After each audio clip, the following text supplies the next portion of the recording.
rosse anche a Jesolo per arginare le derive della Movida e gli episodi di violenza e spaccio. Favorevole il sindaco Christopher De Zotti, che le definisce un contributo alla sicurezza per questa estate. E con l'inizio del Carnevale a Venezia esordiscono proprio le zone rosse. Scoppia il dibattito politico, da Zaia al monito: non diventino un coprifuoco, di strumento debole parla il PD col segretario Martella. Liberazione di Alberto Trentini, il senatore Speranzon confida in una soluzione in tempi ragionevoli, ma la trattativa per il rilascio del 45enne detenuto in Venezuela rimane complessa. Giorno del ricordo, a Marghera la cerimonia di commemorazione in piazzale Martiri Giuliani e Dalmati delle Foibe per onorare chi troppo a lungo è stato dimenticato, le testimonianze di chi subì l'esodo. I carabinieri forestali di Mestre hanno sequestrato 1400 uccelli, anche di specie protette, in un garage adibito a macello clandestino, sequestrate armi e munizioni da caccia. L'8 aprile il TAR del Lazio analizzerà il ricorso presentato da associazioni cittadine contro l'ordinanza ministeriale che dal 2009 proibisce le manifestazioni in piazza San Marco. Torna il progetto solidale One Team dell'Umana Reyer dedicato ai ragazzi della comunità Coges, Don Lorenzo Milani di Venezia, che si occupa di minori privi di cure parentali o in stato di abbandono. Buonasera, ben ritrovati, eccoci in diretta con l'edizione di Venezia dei nostri telegiornali. Allora andiamo proprio al tema della pubblica sicurezza. Il prefetto Darco Pellos ha pensato a zone rosse in occasione dell'estate per le località balneari, col sindaco di Jesolo che replica: è un contributo alla sicurezza. Zone rosse anche a Jesolo. Il prefetto di Venezia, accennando alla sperimentazione già in corso a Venezia, ne ha ipotizzato l'introduzione anche nelle località di mare per arginare le derive della Movida o gli episodi di violenza e spaccio ormai sempre più frequenti. La notizia è stata colta favorevolmente dal sindaco di Jesolo. Noi pensiamo già alla zona prettamente più destinata alla Movida, quindi la zona di Piazza Mazzini, Piazza Aurora, dove vogliamo consolidare un lavoro di allontanamento e di prevenzione nei confronti di quei soggetti che vengono a Jesolo non per divertirsi, ma per fare confusione o addirittura per commettere dei reati. Questo tipo di personaggi non li vogliamo a Jesolo, e quindi questo strumento può dare alle forze dell'ordine la possibilità di allontanare proprio i soggetti più pericolosi. È un'ulteriore novità che consolida un lavoro importante che abbiamo fatto in questi anni proprio su questo fronte, e quindi accogliamo positivamente sia la volontà del prefetto e anche questa novità da parte del Ministero dell'Interno. Per quanto riguarda Venezia, se questa fase sperimentale che inizierà il 14 febbraio funzionerà, la zona rossa si estenderà anche ad altri eventi di rilievo come l'apertura della Biennale d'Architettura. E dunque l'avete sentito, dai capoluoghi al litorale al momento delle zone rosse, con il presidente del Veneto Zaia che lancia un monito: non diventino, dice, un coprifuoco.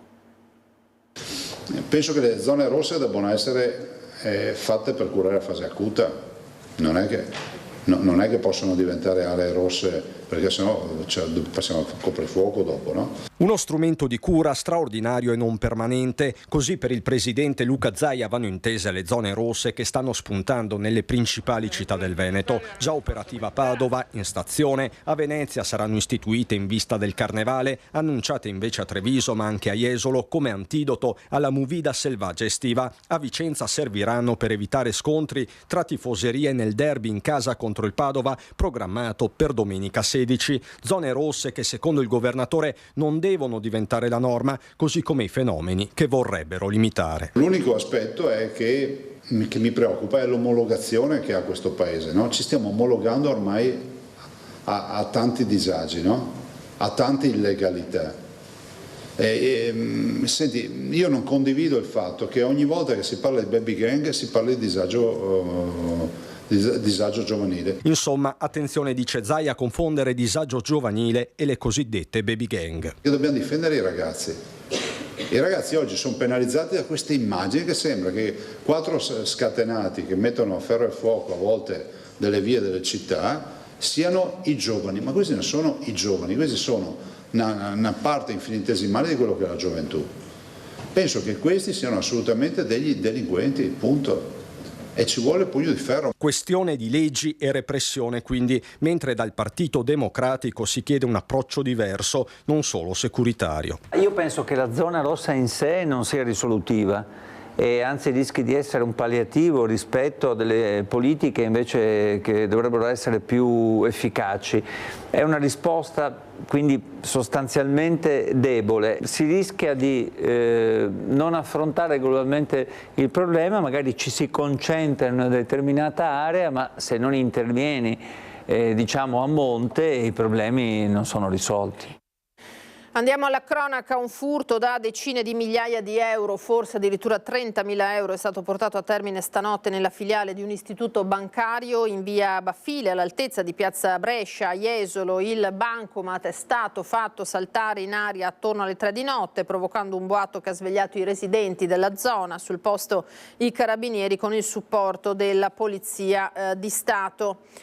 E sabato sono giunti al comando provinciale dei Carabinieri di Venezia 54 nuovi militari che consentiranno di potenziare la capacità operativa dei reparti, soprattutto quelli impegnati nelle zone più sensibili sotto il profilo dell'ordine e della sicurezza pubblica. Sono stati destinati alle 38 stazioni e 2 tenenze della provincia di Venezia e c'è anche una nutrita compagine femminile composta da 17 donne in servizio a Venezia, Mestre, Chioggia, Portogruaro e San Donà di Piave. Durante la stagione estiva inoltre, come ogni anno, arriveranno ulteriori risorse. Andiamo ora alla vicenda di Alberto Trentini. Confido ci sarà una soluzione in tempi ragionevoli, ha dichiarato il senatore veneziano di Fratelli d'Italia Raffaele Speranzon. Sentiamo. Stiamo cercando di mantenere basso il profilo perché sappiamo quanto è complicata la situazione in Venezuela. In questo momento in Venezuela sappiamo che c'è un presidente che la comunità internazionale ha definito illegittimo, visti i brogli che ci sono stati anche alle ultime elezioni presidenziali. Da parte del governo, e la famiglia ne è pienamente consapevole, c'è il massimo sforzo perché si possa presto trovare una soluzione che possa garantire il ritorno di Alberto in Italia. Le condizioni di Alberto Trentini sono buone, ma anche il senatore veneziano Speranzon, a margine della commemorazione per le vittime delle foibe a Marghera, conferma quanto dichiarato nei giorni scorsi dal ministro Tajani. La trattativa per il rilascio del 45enne è molto complessa, ecco perché va tenuto un profilo basso, come ha dimostrato anche la fiaccolata di sabato sera al Lido di Venezia. È stata una fiaccolata molto sentita e molto sobria e in questo senso utile. Perché in questo momento è inopportuno, diciamo, alzare i toni nei confronti del governo venezuelano. Dobbiamo cercare, così come abbiamo fatto in occasione di una situazione analoga capitata in Iran con Cecilia Sala, di evitare appunto di aumentare le frizioni. In questo momento dobbiamo trovare la soluzione e credo che insomma in tempi ragionevolmente brevi potremo avere una soluzione. Trentini è detenuto nel carcere di Caracas dal 15 novembre scorso con l'accusa di terrorismo e senza la possibilità di comunicare.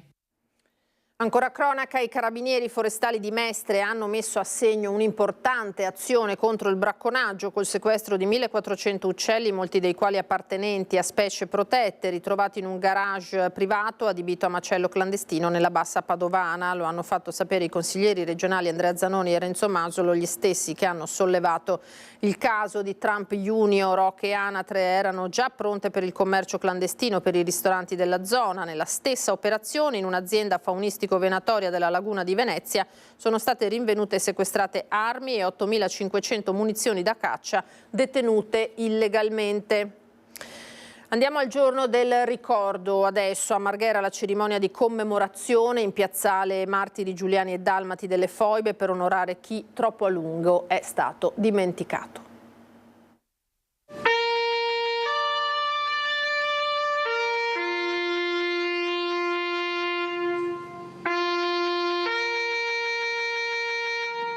Con il picchetto iniziale del Reggimento Lagunari Serenissima e l'inno nazionale, questa mattina si è svolta la cerimonia di commemorazione del Giorno del Ricordo in piazzale Martiri Giuliani e Dalmati delle Foibe a Marghera. Un momento che ha visto la presenza, oltre che di numerose autorità, anche di chi ha vissuto quella tragedia. Io ho vissuto i miei primi 3 anni in campo profughi. Dici, uno è piccolo, non si ricorda, invece delle cose me le ricordo molto bene. Il freddo dell'inverno, il caldo dell'estate, l'odore della mela, mensa, dei bagni, perché poi nelle nostre baracche non si poteva scaldarsi perché erano di legno. Ho un fratello finito in foiba, non sappiamo, non ha mai saputo mia mamma da che parte, perché qua in Istria ci sono tante foibe, sono le voragini della terra ormai, e non abbiamo mai saputo dove. Per poter allora, quando si va in qualche parte, si mette un fiore. In molti non hanno potuto dare una sepoltura ai loro cari, anche per questo bisogna ricordare chi troppo a lungo è stato dimenticato. Questa grande tragedia, insomma, che è stata nascosta per tanti anni, probabilmente occultata da un'ideologia che non voleva che si facessero i conti con altre ideologie, cioè cose incredibili. Invece bisogna avere una parola di verità,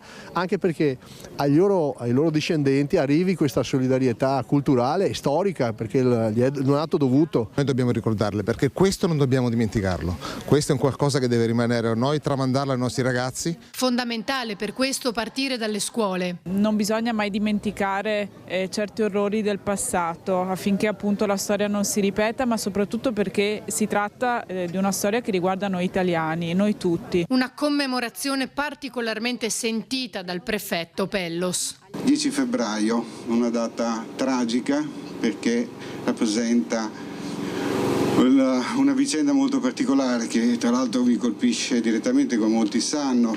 Il mio nome, il mio cognome portano le radici di quella terra istriana che fu la patria dei miei genitori, che fu la patria di mio padre e alla quale comunque vogliamo rimanere legati perché fa parte della nostra storia. Rossella Zohar ha portato il saluto del presidente dell'associazione Alessandro Cuc e alla fine gli alunni delle quinte dell'Istituto Grimani di Marghera hanno intonato alcune canzoni simbolo come Magazzino 18 e Va Pensiero.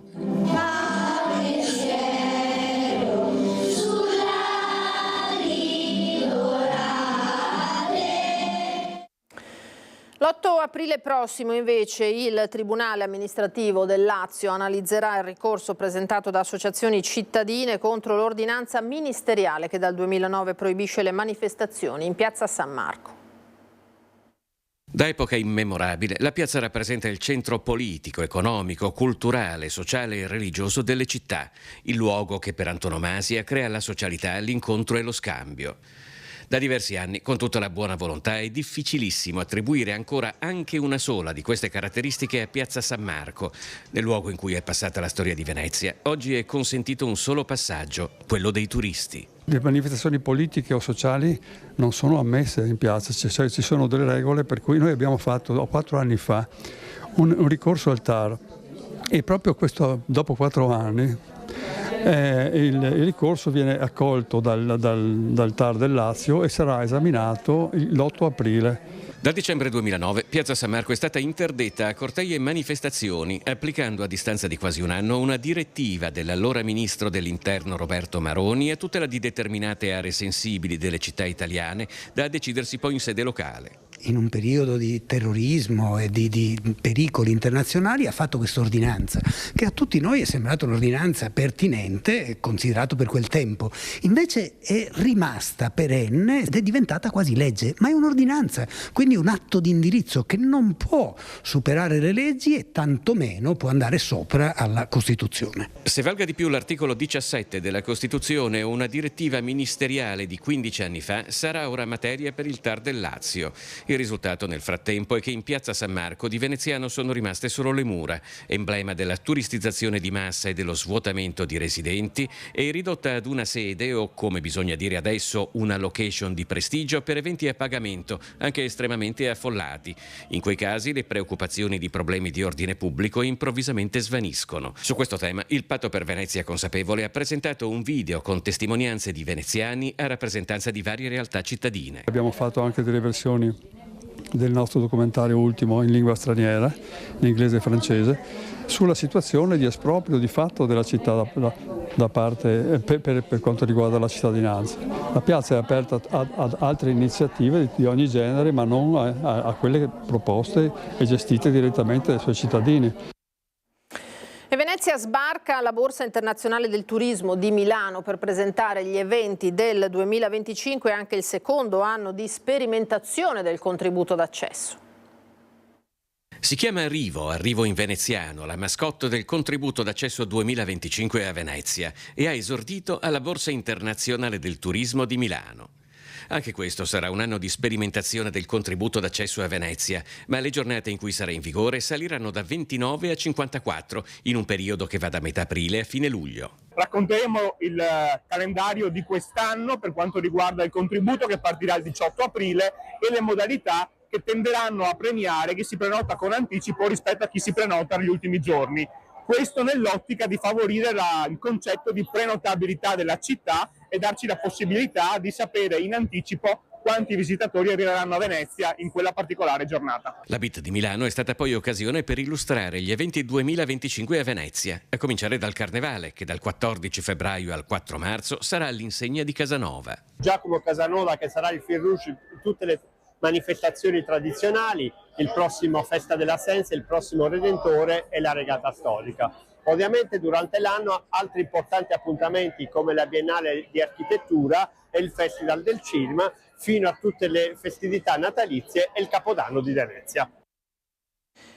E anche quest'anno torna il progetto solidale One Team dell'Umana Reyer dedicato ai ragazzi della comunità Coges.